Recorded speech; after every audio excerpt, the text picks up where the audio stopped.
When wildland firefighters need supplies to fight wildland fires, they come here to supply. It's located within every fire camp. It's where you'll find things like hand tools, food, and the hundreds of miles of hose that firefighters use to combat the fires on the fire line. Firefighters take these crucial supplies with them to the fire line to battle the flames and establish containment lines. But what happens when your supply source is here and the fire you're battling is here with no road access? You revert to the ages-old transportation method, boat. The Pioneer and Easy Fires presented a significant logistical challenge for us, probably one of the most difficult that we've had. We've had geographic differences with camps over the years, but to place 53 miles of water between the main camp and all of our supplies, and really what amounts to a forward operating base, has been very technical and very complicated. Fortunately for us, we've had some internal expertise from our team that understands boats, understands maritime navigation, and we put that individual in the right place at the right time. We were able to effectively do it. So when our team took over the fire and we were in brief by the previous team, one of the things that they told us that we would be facing a challenge with was the complexity of the boat operation on Lake Chelan to support the firefighters that are up in the area of Stehekin. So we looked around at the people that we had on our team, and it just so happened that we had someone who was extremely skilled at boat operations. This is a gentleman named Gene Fong. Gene helped us to get a handle on the complexity of that boat-based logistical operation to support the firefighters up in Stehekin, and he was absolutely the best person for it. And it was a very complex operation, but he has done an absolutely fantastic job of managing it.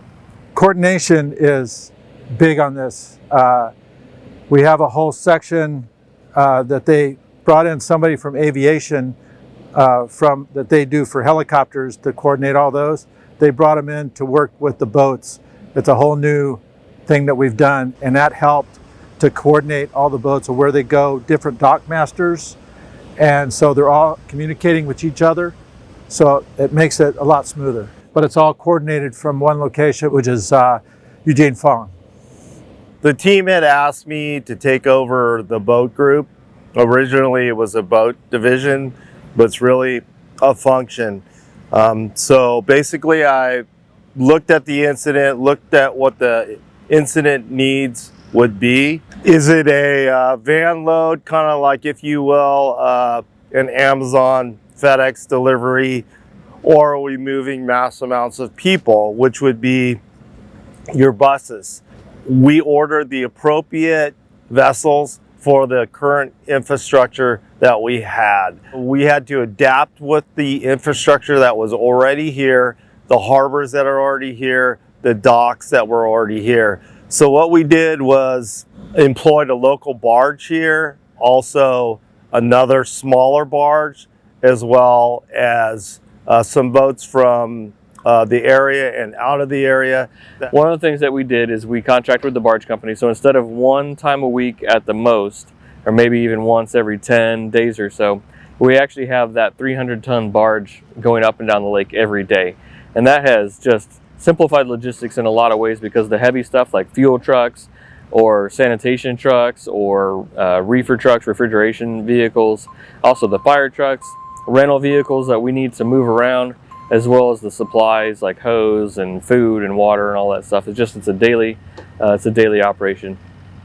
So how we orchestrated that was through boat bosses on each boat, organized by 4 harbor masters, one on the very top end of the lake, one in the middle, one on the lower end, and one on the very south end, with all the cargo, folks, freight being loaded down here on the south, because that's where the infrastructure is.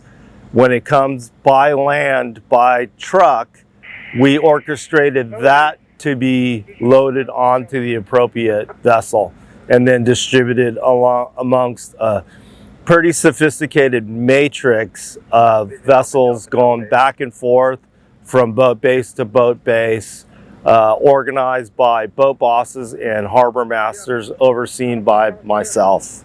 It's hard to quantify the complexity of moving people, equipment, tools, food, supplies from one place to another over a navigable waterway that is subject to the same weather issues that any other place is. We had days where we had 4 and 5 foot swells over the boats.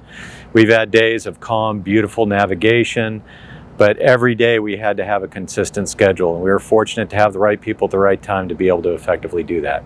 Probably also be looking at starting to demobilize some of the smaller fleet, because we've been able to consolidate so many of the shipments into one, organize it for the use of modularized shipping that really takes place on the Mississippi and the Tennessee River. And I just adapted those types of principles of commerce and passenger movement to this local 50 nautical mile waterway and the infrastructure that we have here. It's a heavy logistical lift for any incident management team to accomplish. And the solution called for thinking outside the box and utilizing tried and true methods of logistics management. It's something that's proven to be effective and efficient in battling wildland fire in some of the hardest to reach places in the country. Tom Engberg, Deputy Public Information Officer, California Interagency Incident Management Team 15.